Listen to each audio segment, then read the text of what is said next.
Éric Leslie est un grand spécialiste de la Russie et plus particulièrement des problématiques du Caucase. Il est aujourd'hui professeur à l'EPFL et prépare également un programme pour l'Université de Genève. Nous l'interrogeons sur sa vision des médias et de leur couverture de la crise ukrainienne. Éric, bonjour. Bonjour.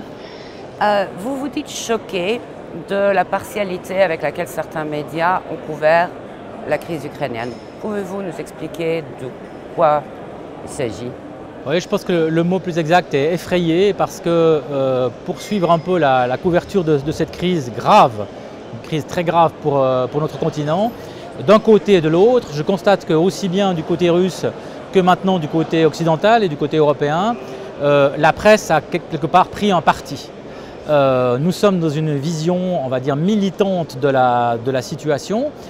Du côté russe, c'est, on va dire, malheureusement une habitude. C'est aussi compréhensible, la Russie étant en guerre dans cette région. Ça l'est moins du côté de l'Union européenne, où on pourrait attendre, je l'espère, autre chose qu'une position de belligérant. Quelles ont été les principales erreurs qu'a fait le gouvernement ukrainien au départ? Je parle en particulier du gouvernement de transition, mais aussi après les élections du gouvernement de M. Poroshenko. Alors, on se trouve dans une phase de révolution. Et comme dans toute révolution, ce n'est pas la raison, ce n'est pas la mesure qui est la première réaction d'un gouvernement. Je pense que le gouvernement de transition, le gouvernement révolutionnaire qui est arrivé au pouvoir à Kiev à partir des émeutes de Maïdan, a immédiatement montré un certain nombre de traits qui ont inquiété la partie orientale du pays et qui ont inquiété la Russie aussi par extension. Bien entendu, sa première mesure consistant à supprimer le statut de langue administrative aux Russes, alors qu'il s'agit d'une langue parlée par environ la moitié de la population, a eu un effet désastreux. Mais sans doute plus grave encore, l'absence de réaction immédiate des parrains, des sponsors occidentaux de ce gouvernement a certainement inquiété également la partie russophone de l'Ukraine et la Russie. À partir de là, un cycle de mesures et contre-mesures s'est mis en branle.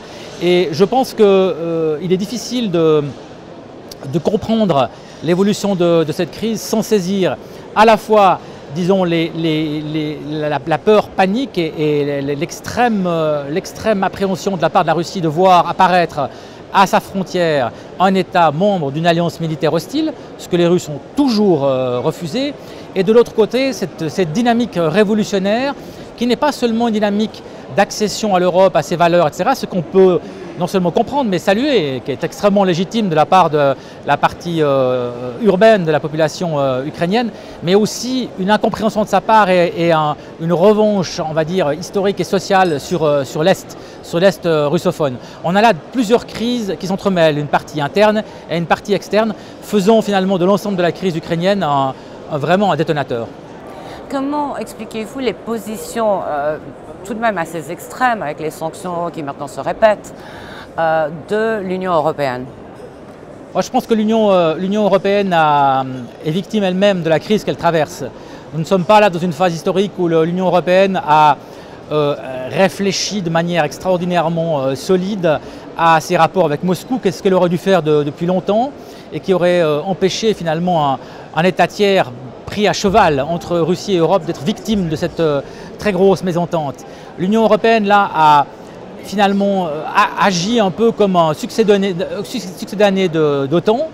Elle a voulu prolonger une alliance politique qui est celle de l'Union européenne jusqu'aux frontières de la Russie, en englobant l'Ukraine, sous-estimant le caractère divers, complexe de l'Ukraine à l'intérieur, sous-estimant aussi la réaction extrêmement violente de la Russie, qui ne veut et ne peut pas admettre de voir encore une fois un État qui lui est si proche, dont une partie de la population lui est si proche, sortir complètement de sa zone d'échange naturel.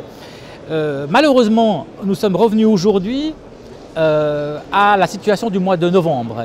Je constate aujourd'hui que finalement l'Union européenne a renoncé à appliquer les parties économiques de l'accord jusqu'en 2016, ce qui était la demande du président ukrainien de l'époque.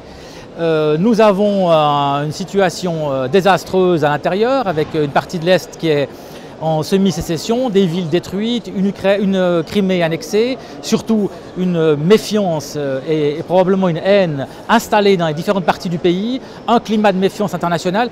Donc finalement tout ça, pour en arriver là où nous étions en novembre, ça laisse quand même quelque peu songeur. Je vous remercie beaucoup, Monsieur Huxley.